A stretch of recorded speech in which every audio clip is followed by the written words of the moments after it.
Alrighty guys, how's it going? Back with another YouTube channel video. Doing some maintenance on the STI today. As you can see there, it's kind of ripped apart.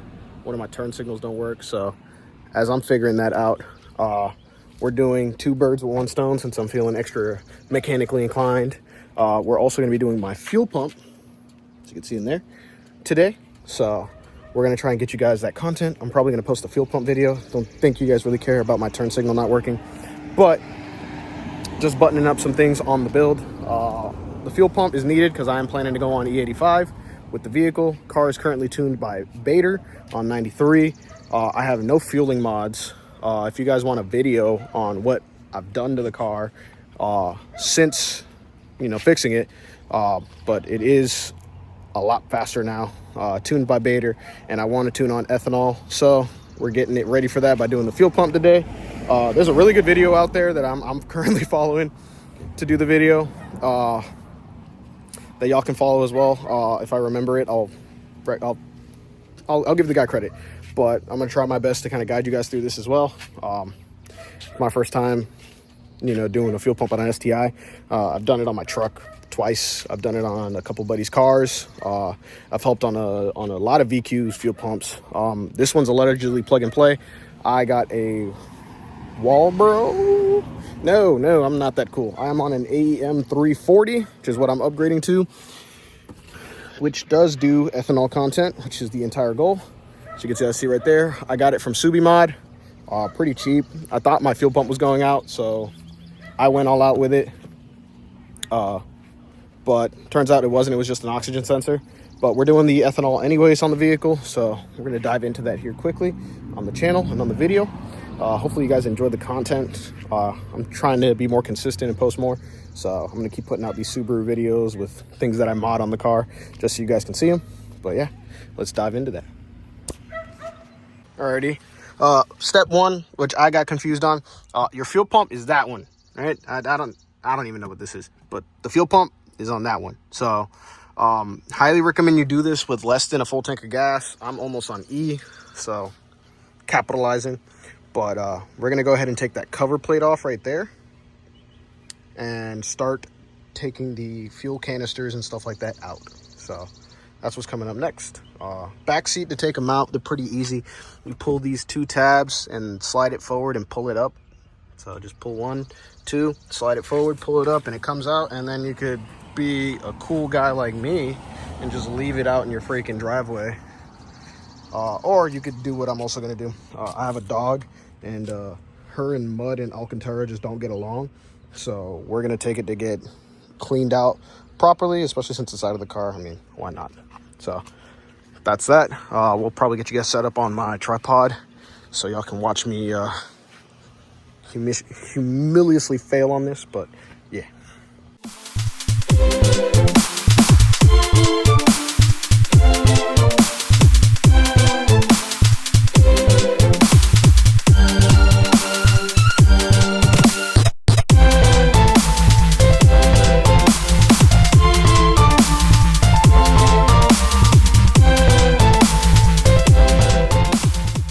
As y'all saw from that time lapse, not that bad.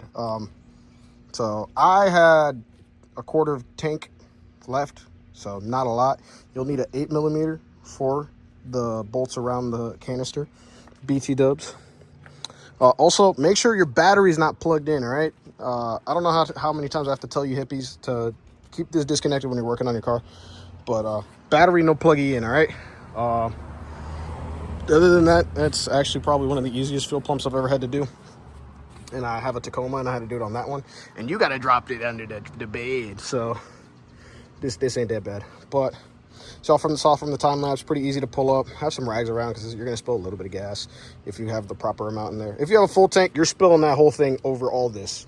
So don't have a full tank. But if you have a little bit of gas, it ain't that bad. So I got a little I got a workbench in the back that we're going to do all the work on. So we're going back there right now. But so far so good, the process. As y'all can see, wrenching every day is a motto here. So wrench on your vehicles, bro. No matter the badging or whatever's on it, wrench on your vehicle. So as you guys can see, I got my little setup here. somewhat clean work area. That's for my instructions. My new aftermarket fuel pump here, nice and ready to go with all her attachments in there. My fuel canister, I got to pour out my old gas in here, so we're going to do that.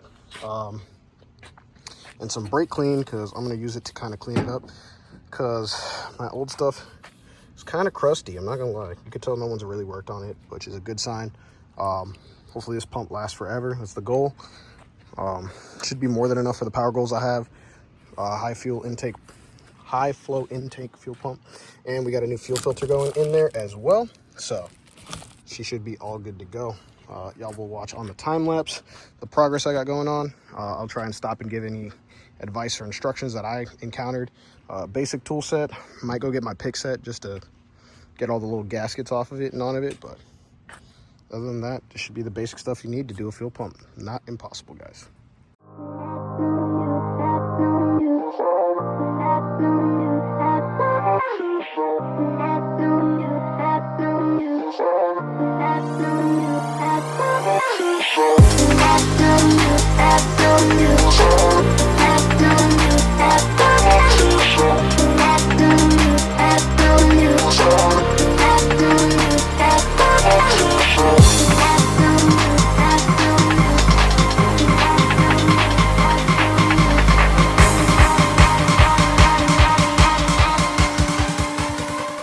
I got to keep the channel updated on my progress. So as you saw on the time lapse, I got it out. Grimspeed said to use 4 screwdrivers to get the pump out, and they are accurate. There's 2 big clips in there. Do not play nice, so you will need the 4 screwdrivers to get it out. Other than that, not that bad. Make sure you unplug all the harnesses and modules that are attached to the pump. But this isn't as scary as it is, as most people make it seem. So this is the stock STI pump, which isn't that bad. I just needed a new fuel filter, but mine isn't that bad. But since I am planning to go on ethanol, having an E85 340 should serve its purpose. My car, I never plan to make anything over 500, so that pump is more than enough. It's rated for E85, E100, as well as M85 or methanol, so pretty universal. I highly recommend it to anybody trying to go on E. But yeah, so I might clean that out a little bit, and I'm doing my best to kind of clean everything, make sure it's all nice and shiny. No crappy parts are going in my car, but the process isn't that complicated. I'm only doing it in time-lapse format because I just want y'all to see what I'm going through, my methods. But overall, like I said, we're somewhat on the home stretch. Just got to put the new pump where the old pump was, put all the attachments on, buckle it up properly, and put it back in the car. I'll let y'all know about my little tricks here. Pour out your gas into a gas canister. If not, pour it into your tank. Up to you. Clean everything, because you don't know when's the next time you'll be going back in there. And make sure you're careful with these like brittle old connections. My car's a 15, so a lot of these wiring harnesses are freaking older than dirt and are actually covered in dirt. So just be careful, be tedious, wear gloves. But yeah, not the end of the world. You can do this with basic tools.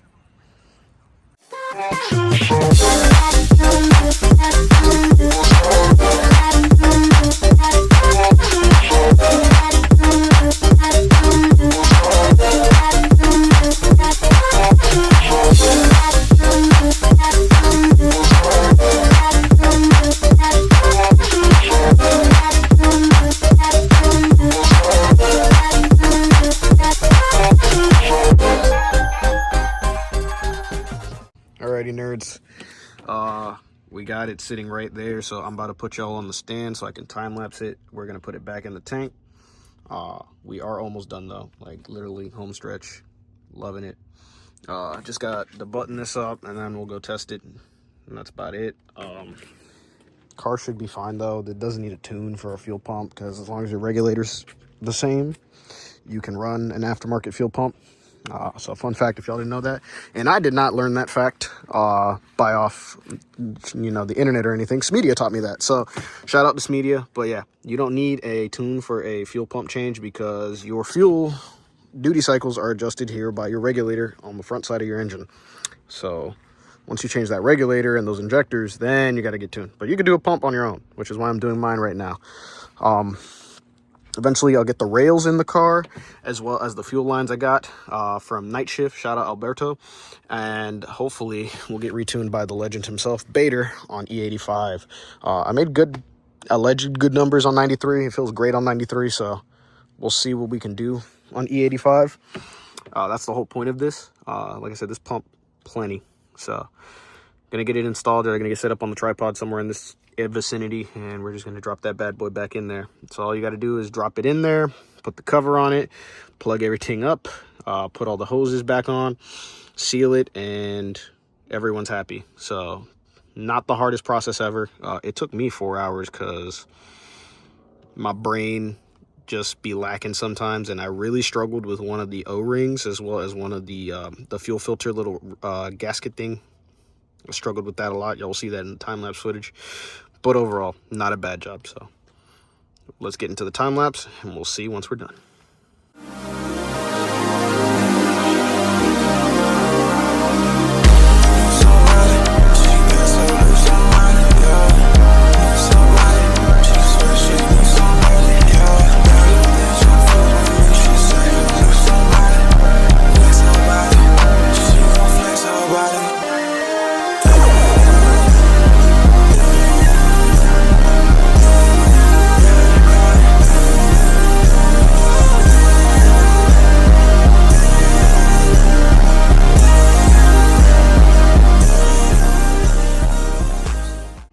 Here we are testing it, see if it works.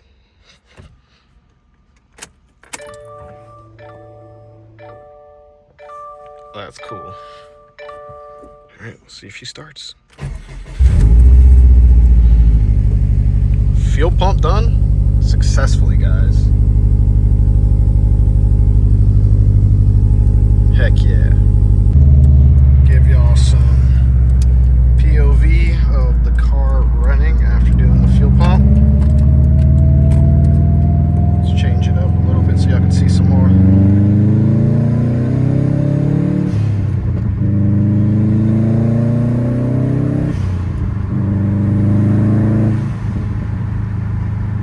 She runs nice, man.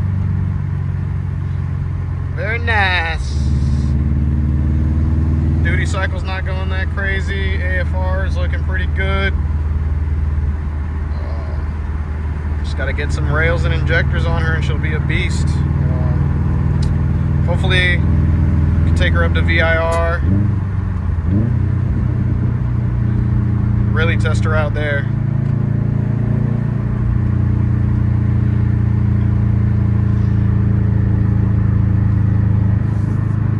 Dang, homeboy got his brights on. Holy cow, I can't see.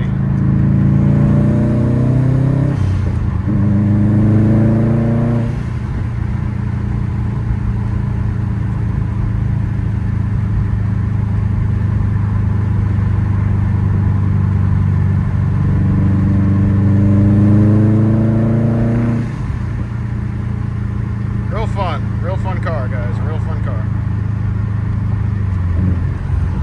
You are never too old to drink a Capri Sun. No, we're not sponsored. If they did sponsor me though, that'd be crazy. So that was the fuel pump video, as y'all watched there. I did that a couple days ago. STI's fine, drives great. Haven't had any issues with the fueling since I did the fuel pump, so that's a really good thing for me because I was worried about it. I still gotta email my tuner, get some of the map stuff sorted out. She is running kind of funny, but that's more on the tuning side, not on the maintenance side of the vehicle. I still have to get the injectors. I already have the rails and the lines, as well as the pump that's in the car now. So I just need the injectors and the regulator. And this thing will be cleared to go on E85, which would be fun. I'd be excited to turn up the boost a little bit, and I'll officially be full bolts on. As far as more content for this car, I got a lot more on the way. Waiting on those injectors, so you guys know about, for the E85 completion. I might not do that because I'm not as confident when it comes to that side of maintenance, even though I've done crazy amounts of work on this car. But I might send it somewhere for that to get done. We'll see. Other updating news. I am still trying to figure out more content aspects of it when it comes to modifying the STI. There is a lot more with this platform I'm just kind of at a standstill. I do want a front mount eventually on the vehicle. That top mount gets too hot. My IATs are kind of up there on this car, as well as an oil cooler upgrade, just to ensure that this car isn't running too hot. Subaru guys, if you are going to be a performance car and you live in the glorious state of hot like I do, you will indeed need some cooling upgrades. So that's kind of more areas I definitely want to bulletproof my car in. But yeah, just let me know what more content you guys want out of the STI. As you can see, I'm not a stranger to modifying my car. But yeah, just glad you guys were able to enjoy this process with me going stage 2 on it. Just want to show off more things that can get done with the car. So just let me know what more content you guys want to see.